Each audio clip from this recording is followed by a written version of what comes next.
بسم اللہ الرحمن الرحیم صلی اللہ علیہ وآلہ وسلم۔ آج ہم انشاءاللہ کرسی پر جو اسلام میں نماز پڑھتے ہیں اس حوالے سے رکوع اور سجود کے بارے میں سیکھنے کی کوشش کریں گے۔ جن کو علماء اکرام نے کرسی پر بیٹھ کر نماز پڑھنے کی اجازت دی ہے، یہ ان کے لیے مسئلہ ہے۔ اس کا پوچھنا پڑے گا آپ کو کسی عالم سے کہ میں کرسی پر بیٹھ کر نماز پڑھ سکتا ہوں یا نہیں۔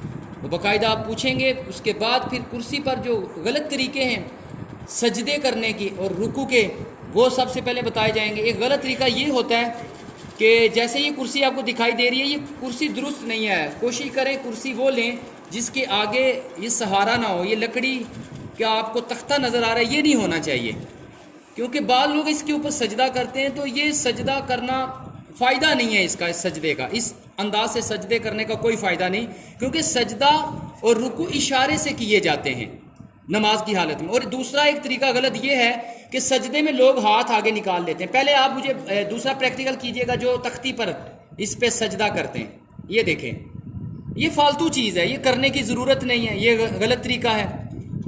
اشارہ سے دوسرا کر کے دکھائیے گا جو سجدے میں ہاتھ نکال لیتے ہیں، یہ دیکھیں۔ بعض لوگ نا ایسے جھک بھی جاتے ہیں، آگے ہاتھ نکال دیتے ہیں کہ ہم سجدہ کر رہے ہیں، تو یہ بھی درست طریقہ نہیں ہے۔ اب ہم رکوع کا اور سجدوں کا درست طریقہ کرسی کے اوپر وہ سیکھنے کی کوشش کریں گے۔ اب یاد رکھیے گا، یہاں پہ جو نماز کرسی پہ پڑھتے ہیں، اگر ان کو کوئی مجبوری نہیں ہے تو وہ ٹیک بھی نہ لگائیں کرسی پہ۔ تو ابھی درست طریقہ یہ ہے کہ یہ اشاروں سے کیا جائے گا۔ رکوع اور سجود اشارے سے، اس میں جھکنے کی ضرورت نہیں ہے، صرف سر کو جھکانا ہے۔ صرف کس کو جھکانا ہے؟ سر کو جھکانا ہے۔ رکوع میں سر تھوڑا جھکے گا اور سجود میں سر کو تھوڑا سا اس سے زیادہ جھکانا ہے، تو یہ رکوع بھی ہو جائیں گے اور سجدے بھی ہو جائیں گے۔ جی آپ بشارت صاحب اللہ اکبر کہتے ہوئے پہلے رکوع کیجئے گا صرف سر کے اشارے سے۔ اب دیکھیں یہ رکوع کیا جایا ہے، اللہ اکبر کہتے ہوئے ہمارے اسلامی میں رکوع میں چلے گئے، انہوں نے دیکھیں سر جھکایا ہے۔ اب یہ سمیع اللہ لمن حمیدہ یہ کہتے ہوئے قومے میں چلے گئے۔ اب انہوں نے دو سجدے کرنے ہیں۔ اب یہ دو جو سجدے کرنے ہیں، یہ رکوع سے جتنا رکوع میں انہوں نے سر کو اشارے سے جھکایا تھا، اب سجدوں میں یہ تھوڑا زیادہ جھکائیں گے۔ اللہ اکبر کہتے ہوئے یہ پہلا سجدہ کریں گے، یہ دیکھیں انہوں نے پہلا سجدہ کیا۔ اللہ اکبر کہتے ہوئے یہ جلسے میں آ گئے، اور جلسے میں بھی دو واجب ہیں۔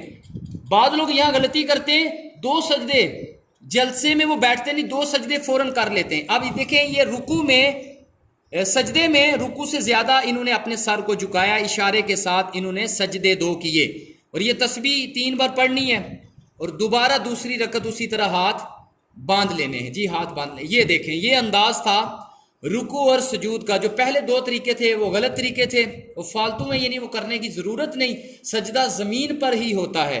تو اللہ سے دعا ہے کہ آج ہم نے کرسی پر بیٹھ کر رکوع اور سجود کے بارے میں جو مسائل تھے تو وہ سیکھے، انہیں اللہ ہمیں یاد رکھنے کی اور آگے پہنچانے کی توفیق عطا فرمائے۔